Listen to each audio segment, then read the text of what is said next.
వి gold trusted gold buyers. మీరు తాకట్టు పెట్టిన బంగారాన్ని విడిపించి ఈ రోజు ఉన్న మార్కెట్ ధరకు కొనబడును. రీసెంట్ ప్రసాద్ బైరాతో ఇప్పుడు యాక్ట్ చేసావా? ప్రసాద్ బైరాతో యాక్ట్ చేయలేదు, but Prasad Baira was my colleague టమాటాలో.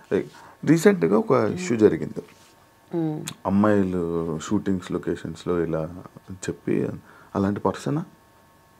ఆయన సరదా మనిషి అని నాకు తెలుసు, బట్ అదంతా సీరియస్ వెళ్ళే వరకు ఎందుకైందో అని మేము కూడా అనుకున్నాము. బట్ ఓకే, అంత క్లోజ్ కూడా కాదు. కమిటీ కూరలు చూసాక కాల్ చేశాను, చాలా బాగుంది యాక్టింగ్ అదంతా. అలా నేను అలాంటి వాటికి కాల్ చేసి పాపం గుర్తు చేసి మాట్లాడలేను అనిపిస్తుంది నాకు. అది బ్యాడ్ సిచ్యువేషన్ ఉన్నప్పుడు, ఇప్పుడు ఎవరైనా ఫ్యామిలీలో ఏదైనా అయినా కానీ నేను కాల్ చేసి ఏం మాట్లాడాలో నాకు తెలీదు, సారీ ఇలా జరిగిందంట కదా అంటే తిరిగి గుర్తు చేసినట్టే ఉంటది కదా.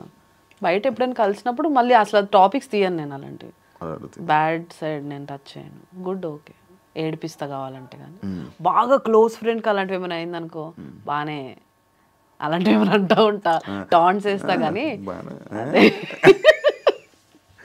లేకపోతే అసలు టచ్ చేయను. ఖాళీ టైంలో ఏం చేస్తుంటావు నార్మల్గా? ఇప్పుడు 2 yearsలోనే 16 days షూటింగ్ అయిపోయింది. 16 days అంతే, 16 రోజులు షూటింగ్. మిగతా రోజులు ఏం చేసావు? ఆలనట్ రామచంద్రుడు అని ఒక మూవీ చేసా, అది ఒక 1 month షూటింగ్ అయింది. తర్వాత ఒక 3 international ట్రిప్స్కి వెళ్ళా. తర్వాత నిఖిల్ది స్వయంభూ మూవీ చేస్తున్నా, ఇంకేమవుద్దో తెలియదు యాక్చువల్లీ. అలానే గీతా ఆర్ట్స్లో ఒక మూవీ ఓకే అయింది. అవి అన్నీ అంతే, అన్నీ చెప్పేస్తారు, సెలెక్టెడ్ అంటారు, డేట్స్ వరకు వస్తుంది, బట్ డేట్స్ చెప్పే వరకు నేను వెయిట్ చేయాలి. ఇంకంతే. స్టార్టింగ్ పేమెంట్స్ ఇస్తారా? ఇవ్వరు. ఇప్పుడు నీకు చెప్పి నువ్వు బుక్డ్ అంటారు. ఒక షూట్ అయితే డేట్స్ కూడా చెప్పేసి, మార్నింగ్ నేను రెడీ అయ్యి లొకేషన్ ఎక్కడండి రావాలి అంటే, సారీ అండి ఇవాళ లేదు మీ స్కెడ్యూల్, మళ్ళీ చెప్తామని అంటారు. తర్వాత సారీ అండి అసలు షూట్ ఇప్పుడు లేదు, క్యాన్సిల్ అయిపోయింది, స్కెడ్యూల్ క్యాన్సిల్ అయిపోయింది అని చెప్తారు. ముందే చెప్పాలి కదండి అని అరుస్తా, కానీ ఇంకా అంతకంటే ఏం చేయలేను. స్టార్టింగ్ డబ్బులు తీసుకోవచ్చు కదా. ఇవ్వరు. షూట్ అయిపోయి ఒక 100 సార్లు ఫాలో అప్ చేసే వరకు ఇవ్వరు. నీకు ఇవ్వరా? అందరికీ అంతే. కొంతమందికి మామూలుగా ముందే ఇచ్చేస్తారు. సో ఏదైనా నేనేం బిలీవ్ చేస్తా అంటే, ఇది నెగిటివ్గా వెళ్ళొచ్చు, బట్ చిన్న సినిమాకి పెద్ద సినిమాకి చాలా తేడా ఉంది. చిన్న సినిమాలో బాగా రెస్పెక్ట్ ఇస్తారు, క్యారవాన్స్ నుంచి ఫుడ్ నుంచి అసిస్టెంట్ వరకు, అండ్ పేమెంట్స్ ఎవ్రీ డే ఆ రోజు క్లియర్ అయిపోయే వరకు అంతా చాలా బాగుంటుంది. పెద్ద మూవీస్కి వెళ్ళినప్పుడు నేను అసలు పేమెంట్ ఎక్స్పెక్ట్ చేయను, పర్ డే 4,000 అయినా నేను యాక్సెప్ట్ చేస్తా, పేమెంట్స్ ఎక్స్పెక్ట్ చేయను, క్యారవాన్ ఎక్స్పెక్ట్ చేయను. బట్ ఆ డిఫరెన్స్ తెలిసిపోద్ది ఆబ్వియస్గా. అక్కడ అందరు పెద్ద ఆర్టిస్టులు ఉంటారు, వాళ్ళకి ఇంపార్టెన్స్ ఇవ్వాలి, తప్పదు. మేము కూడా వాళ్ళకి రెస్పెక్ట్ ఇస్తాం, మా పని మేము చేసుకుంటాం. కానీ బేసిక్ మేము ఏం ఎక్స్పెక్ట్ చేస్తామంటే, పేమెంట్స్ టైంకి పడాలి. ఒప్పుకునేదే తక్కువకి అయినప్పుడు పేమెంట్స్ ఫాస్ట్గా పడితే ఇంట్రెస్ట్ వస్తుంది కదా మాకు కూడా. రోజు 1.5 hour ట్రావెల్ చేసి సిటీ అవుట్స్కర్ట్స్కి వెళ్ళి, మళ్ళీ డ్రైవర్ వస్తే ఫస్ట్ మా దగ్గరికే వచ్చేస్తారు, పెద్ద ఆర్టిస్టుల దగ్గరికి వెళ్ళరు. ఫస్ట్ నన్ను పిక్ చేసుకొని మళ్ళీ రివర్స్లో సిటీకి వెళ్ళి వాళ్ళని పిక్ చేసుకొని వెళ్తూ ఉంటారు. నేను నా కార్లో నేను వస్తా అని చెప్పేస్తా ఉంటాను. అందుకే పెద్ద మూవీస్ నువ్వు చేసి రాలేనివి ఏమైనా ఉన్నాయి? గుంటూరు కారం. అవునా? చేసావు, మంచి రోల్ చేసావు. మంచి రోల్ కాదు, ఒక చిన్న రోల్. నేను అందరికీ తెలుసు మహేష్ బాబుకి చాలా పెద్ద ఫ్యాన్ అని. సో చూసాను కదా ఫోటో, నువ్వు అప్పట్లో నేను కూడా చూసాను ఆ ఫోటో. మహేష్ బాబుతో నువ్వు దిగావు, మహేష్ బాబు నీతో దిగాడు కామెంట్ కదా, అదే కదా, చెప్పు. సో అలా 5 times వెళ్ళాను ఆ మూవీకి, లుక్ టెస్ట్ కానీ ఆడిషన్ కానీ. ఫస్ట్ ఒక రోల్కి చెప్పారు ఏదో పెద్ద సీక్వెన్స్, అది లేదన్నారు. తర్వాత ఒక చిన్న దానికి పిలిచారు, ఓకే చిన్నది, కాకపోతే మహేష్ బాబుతో ఒకే స్క్రీన్లో, ఐ మీన్ ఒకటే షాట్లో ఇద్దరం ఎంటర్ అయ్యే షాట్, ఒక చిన్న డైలాగ్ ఉంటుంది సార్తో, మహేష్ గారితో. ఓకే నాకు ఓకే, పేమెంట్ ఏం మాట్లాడలేదు నేను. వెంటనే నైట్ 11 కాల్ చేస్తే మార్నింగ్ 5కి వెళ్ళిపోయా. అప్పుడు పూజా హెగ్డే ఉన్నప్పుడు సీక్వెన్స్, అది పూజా హెగ్డే గారు, సారీ గైస్, పూజా హెగ్డే గారు, మురళీ శర్మ గారు, మహేష్ బాబు గారు, నాది 4 members కాంబినేషన్ సీన్. చాలా ఎక్సైట్ అయిన, ఎక్కడా పెట్టలేదు, మేబీ దిష్టి తగిలి ఏమైనా వద్దేమో అని. End of the day Pooja Hegde గారు వెళ్ళిపోయిన తర్వాత సీన్ లేదు. మళ్ళీ కుర్చీ సాంగ్ షూట్ రోజు పిలిచారు, ఒక వేరే నర్స్ రోల్ లాంటిది ఏదో ఉంది, ఆ సాంగ్లో అదే అతనికి ఇంజెక్షన్ ఇస్తారు కదా ఆ దానికి అని. ఓకేలే అదైనా ఓకే చాలాసేపు ఒక 3-4 డేస్ అన్నారు. అన్ని డేస్ మహేష్ గారితో ఉండే అవకాశం మళ్ళీ ఎప్పుడు వస్తుందో అని చెప్పి దానికి కూడా వెళ్ళాను. బట్ ఆ రోజు కుదరలేదు, వేరే అమ్మాయిని తీసుకున్నారు. ఎందుకు క్యాన్సిల్ అయిపోతుంటాయి నార్మల్గా? ఎప్పుడైనా అబ్జర్వ్ చేసి ఎప్పుడైనా ఆలోచించావా? ఏం ఆలోచించలే. ఇంకా మహేష్ బాబు గారితో ఏ మూవీలు క్యాన్సిల్ అయ్యాయి? అలా ఏం లేదు. నేనేమైనా సమంతాన మహేష్ బాబు గారితో 10 సార్లు అవకాశం రావడానికి ఇంక ఇప్పుడైతే రాజమౌళి ఆబ్వియస్ కుదరదు. వెయిటింగ్ కాకపోతే ఆ మూవీ కోసం. ఆయనతో చేస్తావా సినిమా? చెయ్యాలి, ఏదో ఒక రోజు చేస్తాను మహేష్ గారితో మూవీ. వైఫ్ ఆఫ్ దీని గురించి అసలు ఎందుకు చూడాలి అని అంటే సినిమా ఈ మధ్యకాలంలో ఒక చిన్న మూవీ ల్యాగ్ ఎక్కువ అని కాదు, మేబీ మీకు 5 minutes ల్యాగ్ అనిపించవచ్చు అంతే. హోల్ మూవీలో చాలా స్క్రీన్ ప్లే బేస్డ్ ఎక్కువ ట్విస్ట్లు ఉండేది. ఏదైనా చూడాలనుకుంటే హ్యాపీగా చూడొచ్చు. ప్లస్ మీరు చూసినందుకు అసలు రిగ్రెట్ అయితే అవ్వరు. ఇప్పటి వరకు చూసిన వాళ్ళందరూ అదే చెప్పారు. నేను ప్రీమియర్ షోకి పిలిస్తే కొంతమంది రాని వాళ్ళు. నీకు నేను ఎక్కడ ఉన్నా, నేను బయటికి వెళ్ళాను చెప్పాను నీకు ఆల్రెడీ. అయినా చెప్పు. సో ప్రీమియర్కి వచ్చిన వాళ్ళైనా మూవీ ఇంట్లో చూసిన వాళ్ళైనా ఇవాళ కూడా నాకు యాక్చువల్లీ రిలీజ్ అయిన రోజు కంటే నెక్స్ట్ 2 days తర్వాత నుంచి ఇన్స్టాలో మెసేజ్ రిక్వెస్ట్లో లైక్ hundreds of మెసేజెస్. వైఫ్ ఆఫ్ చూసాను ఎవరు బాగుంది, ఇది బాగుంది, అది బాగుంది అని సెగ్మెంట్స్తో సహా చెప్తున్నారు. సో అక్కడ నేను అనుకున్నా ఓకే జనరల్ ఆడియన్స్ వరకు రీచ్ అయిపోయిందంటే ఓకే ఇంకా మంచి రెస్పాన్సే అని. సో బాగుంది. ఇప్పుడు ఈ వైపు ఇప్పుడు యూట్యూబ్ మెయింటైన్ చేస్తున్నావా? సత్యభామ ఇంకా ఉంది, అలానే ఛానల్ ఉంది. నేను ఇంకా వీడియోస్ అయితే ఇప్పటివరకు ఏం చేయలేదు. మళ్ళీ వీడియోస్ ఏం చేయట్లేదు, వ్లాగ్స్ అలాంటివి ఏం లేదు. నేను అసలు చేయను. వ్లాగ్స్ చేయవా? అలవట్లేదా? రావా అంటే ఏమో అంత కంటెంట్ అంతసేపు నేను మాట్లాడలేను అనిపిస్తుంది. హాయ్ గైస్ ఇవ్వ నేను ఇక్కడికి వచ్చా అంతే, దాంతో ఏం మాట్లాడాలి? ఇక్కడ ఇది ఉంది, అక్కడ ఇది ఉంది, అవన్నీ చూస్తారు కదా, గూగుల్లో చూసినా దొరికేస్తాయి.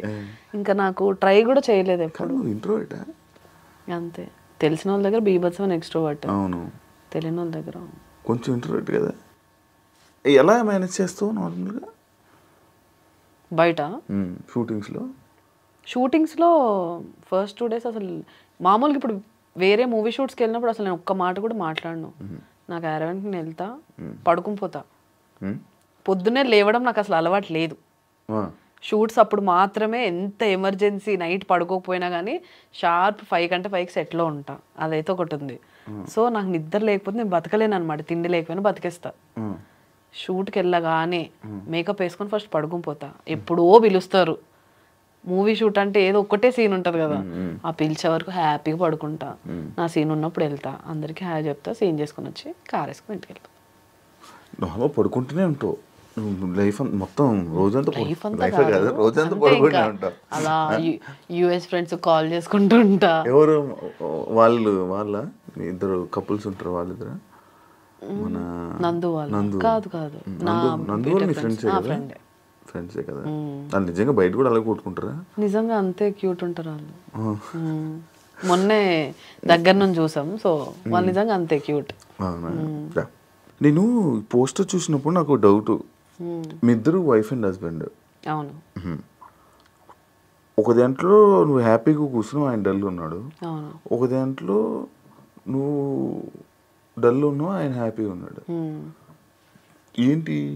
సో బేసిక్గా ఆయన ఒక ఎలా చెప్తారు, ట్రైలర్లో ఉన్నది ఏదైనా కూడా చెప్పు. Psycho character. ఆయన పెళ్లి చేసుకున్నాక నాతో హ్యాపీగా ఉండడు అనమాట. నన్ను ఏదో ఒకటి కొట్టడం, మీ ట్రైలర్లో చూస్తుంటే ఫ్రిడ్జ్లో పెట్టడం. ఆయన సైకో ఏంటి? అదే తర్వాత నా సైకోది ఏంటనేది నేను బయటకు తీసుకొస్తా. ఓకే. సో అందుకు 2 వేరియేషన్స్ ఉన్నాయి ఇద్దరిలో. కాదు, నీ లైఫ్లో ఇలాంటి సైకో వస్తే ఏం చేస్తావు? నా లైఫ్లో నాలాంటి సైకో వస్తా? నీలాంటి సైకో కాదు, ఒక అబ్బాయి సైకో వస్తే ఏం చేస్తావు? కొడతావా? వదిలేసి వెళ్ళిపోతానా, పట్టించుకోను. ఎక్కువ స్ట్రెస్ తీసుకో. నేను ఏదైనా 2 రోజుల కంటే ఎక్కువ ఆలోచించను, ఎంత బాధ పెట్టే విషయమైనా. నష్టంగా జుట్టు ఊడిపోద్ది మళ్ళీ నాకు టెన్షన్ వస్తే. ఏం పోయినా పర్లేదు, జుట్టు ఊడకూడదా? అదే కదా, టెన్షన్ ఎక్కువ తీసుకోలేను అనమాట నేను. టెన్షన్ పడితే నాకు ఫస్ట్ తెలిసిపోద్ది. ఏం చేస్తావు టెన్షన్కి? సో నాకు ఒక బ్యాడ్ హ్యాబిట్ ఉందన్నమాట. టెన్షన్ ఇప్పుడు డ్రైవ్ చేసినప్పుడైనా ఎక్కడైనా ఎవరైనా ఫోన్ చేసి లేట్ వెళ్తున్నా ఏదో ఒకటి అలా మూవీ చూస్తున్నా సరే తెలియకుండా లోపల స్కిన్ తినేస్తూ ఉంటాయి ఇలా. లోపల స్కిన్ తింటావా? ఇదేంటిది? అది నేను తింటున్నట్టు కూడా నాకు తెలీదు. ఇలా ఇలా ఇప్పుడు ఇంటర్వ్యూ స్టార్ట్ కాకుండా కూడా ఉన్నా కదా, అది టెన్షన్ అనమాట. శివ ఎలాంటి క్వశ్చన్స్ అడుగుతాడు అది ఉంది. సో టెన్షన్ వస్తే బేసిక్గా చేస్తా. డెంటిస్ట్ దగ్గరికి వెళ్ళినప్పుడు వాళ్ళు చెప్పారు ఇదంతా ఒక యాంగ్జైటీ ఇది అని. యూట్యూబ్లో కొంచెం రీసెర్చ్ చేసా, చాలా ఆపుకుంటా, చూయింగ్ గమ్ స్టార్ట్ చేసా కానీ అది బ్యాడే అని. అలా ఒక పీరియడ్లోనే ఉంటుంది అది అలా కంటిన్యూస్. ఈరోజు తినేస్తే నెక్స్ట్ డేకి ఇదంతా మండుతూ ఉంటాయి కారం తిన్నప్పుడు లోపల. కొరికేసుకుంటావు? ఎంతవరకు కొరుకుంటావు? పింక్ అయిపోతాయి లోపల అంతా తెలియకుండా అలా. అది ఇది ఫస్ట్ టైం తెలిసా విన్నా. ఇది నేను గోర్లు తింటారా? గోర్లు, అవును గోర్లు నాకు కొంచెం ఈ స్కిన్ సైడ్ స్కిన్స్ తినేస్తారు. నేను నాకు తెలియదు. నేను కొరుకుతాను అందులో ఒకటిని, ఇలాగే కొరుకుతాను సైడ్కి. అది ఓకే. లోపల లోపల ఎలా కొరికేసుకొని తినడం, అది ఎలా మళ్ళీ మధ్యలో ఒకరోజు పాజ్ ఇస్తే నెక్స్ట్ డే నుంచి ఆ హ్యాబిట్ ఉండదు. కంటిన్యూస్గా ఒక 2-3 days చేసామంటే ఇంకా అదే తెల్లారలేదు పని ఉంటుంది. టీవీ చూసినా నడుపుతున్నా మాట్లాడేటప్పుడు తప్ప మిగతా టైం అంతా ఇలానే. అది చూసి చాలా మంది యాటిట్యూడ్ అనుకుంటారు. తప్పు గైస్, నాకు యాటిట్యూడ్ లేదు. అవును నేను కొంచెం యాటిట్యూడ్, యారోగెంట్, రిప్లై పొగరు అని అంటారు. ఎందుకు అంటారు? అంటారు, ఇంతమంది అంటారు. ఎందుకంటారు? ఎప్పుడైనా నీకు రిప్లై ఇవ్వలేదా నేను? నాకు ఇచ్చోలే చెప్తున్నాను. కొంతమంది అంటారు కదా, అంటారు. కొంచెం అవతల వాళ్ళు కొంచెం ఓకే ఇది మన వైబ్ కాదు, లేకపోతే ఏదైనా ఎక్స్పెక్ట్ చేస్తున్నారు అన్నట్టుంటే ఏదో ఒకటి. ఇప్పుడు చాలా మంది బయటకు వెళ్దాం, అలా ఎక్కువ బయటకు వెళ్దాం నేను రాను. నాకు ఇంట్లో ఉండడం ఇష్టం. వెళ్తే ఫ్రెండ్స్ దగ్గరికి వెళ్తా. సో నాకు బేసిక్గా ఎప్పుడు చిన్న సర్కిల్లో ఉండడమే ఇష్టం, కంఫర్ట్. ఎక్కువ సర్కిల్ ఉంటే నేను అందరినీ కలిసి అందరి ఎక్స్పెక్టేషన్స్ నేను రీచ్ అవ్వలేను. నేను అందుకే చాలా మంది బర్త్డేస్ లో కూడా మోస్ట్లీ కనిపించను. నన్ను ఎవరు ఎక్కువ కనిపిస్తావు. నువ్వు ఎక్కడున్నావు? నువ్వు కూడా 2 సార్లు కలిసాం అంతే బర్త్డేస్ లో. మహబూబ్, శ్వేత, ఈ మన సర్కిల్ ఓకే కనిపిస్తా.